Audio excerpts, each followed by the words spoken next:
me. I'm the Executive Director of Common Defense. I'm a U.S. Army veteran. I served from 1992 to 2007. This is my VA. This is the VA that I come to for my primary care.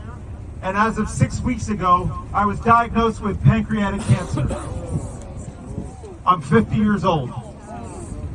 During my service, when I was stationed at Schofield Barracks, Hawaii, from 1993 to 1996, Schofield was designated a Superfund site by the EPA. Nobody ever told me that when I was Private Vasquez back then. All these years later, I'm now dealing with a surgery just 4 weeks ago, and I'm about to head into chemotherapy. I want to tell you about the people that took care of me in this building. These were nurses. These were doctors. Not only from the U.S., from around the world. The people who took care of me were from Dominican Republic, from the Philippines, from Colombia, and from right here at home. And they were veterans. And they were nurses, doctors, pharmacists. These are the people that are working in this building and many buildings across the country. Members of AFG Union, members of NNU of NYSDA. The veterans that access care at the VA depend on that every day for our mental health, for our physical health, and for the support that we get, that we fucking earn during our service. We earn these benefits as veterans. We put our lives on the line, whether or not we went to combat or not. People die in training accidents every day in the military. So I served almost 15 years in the military to find out that a billionaire is coming to check the efficiency of government agencies, an unelected billionaire,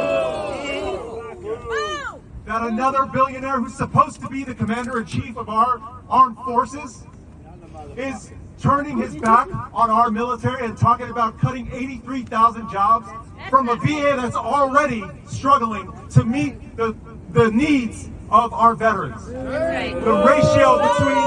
The ratio between patients and nurses is unjust. And I heard the nurses talking about that. When they're at the nurses station, they're concerned about getting another patient on the ward because they're already spread thin, because somebody's home sick and they have to add additional patients to their workload. That is unfair, that is unjust, and there's no fucking way that a billionaire is going to tell us how to staff the VA system. If anything, we should be talking about how we're going to fund the VA system even further. We just passed the PACT Act, which means that more veterans have access to care because they were exposed during their service, just like me, exposed during their service. I was 18 years old when I entered the military. I'm 50 years old now. I got 2 children. You mean to tell me that because I serve my country, that I'm not going to be able to live or not be able to access the VA system? That's fucking bullshit. And I'm sorry for the language, but I'm pissed off, y'all. And I know millions of veterans across the country are just as angry as I am. And so are their family members. Because every family member who has sent somebody off to war has to deal with the aftermath of that. And that's what I'm here to talk about, is the human cost of war.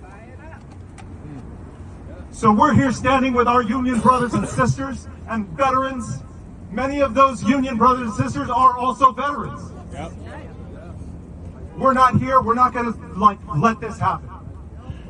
We are not going back, and we're not going to just sit by and let 2 billionaires tell us how our tax dollars are going to get used when it comes to our veterans.